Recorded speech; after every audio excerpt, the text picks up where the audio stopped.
Hi అండి, నమస్తే. నేను మీ వాణిని. Welcome to Vani kitchen. ఈ రోజు వీడియోలో కాకరకాయ ఫ్రై అంటే ఇష్టం లేని వాళ్ళు కూడా ఈ తీరులో ఒకసారి ట్రై చేయండి. ఖచ్చితంగా నచ్చుతుందండి. అంత టేస్టీగా ఉంటుంది. ఈ కాకరకాయ ఫ్రైని ప్రిపేర్ చేయడం కోసం ముందుగా 1/2 kg వరకు కాకరకాయలు తీసుకొని పైన పీల్ మొత్తం తీసేసుకొని శుభ్రంగా ఒకసారి వాష్ చేసుకున్న తర్వాత ఇలా చిన్న ముక్కలుగా కట్ చేసుకోవాలి. నెక్స్ట్ స్టవ్ మీద ఒక ప్యాన్ పెట్టుకొని అందులోకి 2 టేబుల్ స్పూన్లు ఆయిల్ వేసుకోవాలి.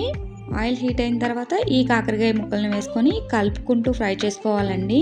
మంటను మీడియం ఫ్లేమ్లో పెట్టుకొని కలుపుకుంటూ ఫ్రై చేసుకోవాలండి. అన్ని కాకరకాయ ముక్కలు మొత్తం ఈవెన్గా ఫ్రై అవ్వాలి.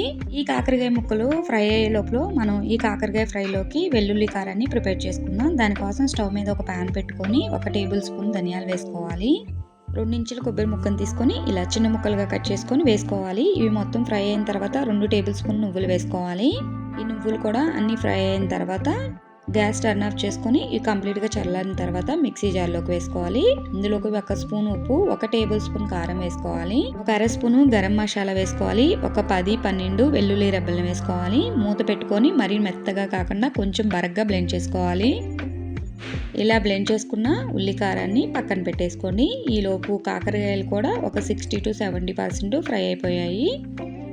ఇవి ఇంకొంచెం క్రిస్పీగా అయ్యేంత వరకు కలుపుకుంటూ ఫ్రై చేసుకోవాలి. ఇలా వీడియోలో చూపించిన విధంగా కాకరకాయ ముక్కలు మొత్తం ఈవెన్గా ఫ్రై అయిన తర్వాత ఇందులోకి కొంచెం కరివేపాకు వేసుకోవాలి. కరివేపాకు కూడా కలుపుకుంటూ ఫ్రై చేసుకోవాలి. 1 నిమిషం తర్వాత మనం బ్లెండ్ చేసి పక్కన పెట్టుకున్న ఈ ఉల్లికారాన్ని ఇందులోకి వేసుకొని బాగా మిక్స్ చేసుకోవాలి. ఇలా ఒకసారి కాకరకాయ ఫ్రైని నేను చెప్పిన విధంగా ట్రై చేయండి. చాలా అంటే చాలా టేస్టీగా ఉంటుంది. కాకరకాయ అంటే ఇష్టం లేని వాళ్ళకి కూడా ఖచ్చితంగా నచ్చుతుంది.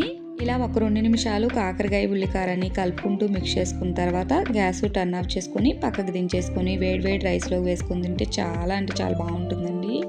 అంతే అండి, చాలా ఈజీగా కాకరకాయ ఫ్రైని ప్రిపేర్ చేశాం కదా. మీరు కూడా తప్పకుండా ట్రై చేసి మీకు ఎలా కుదిరిందో కామెంట్ చేయండి. ఈ వీడియో నచ్చితే ప్లీజ్ లైక్ చేయండి. Thank you for watching.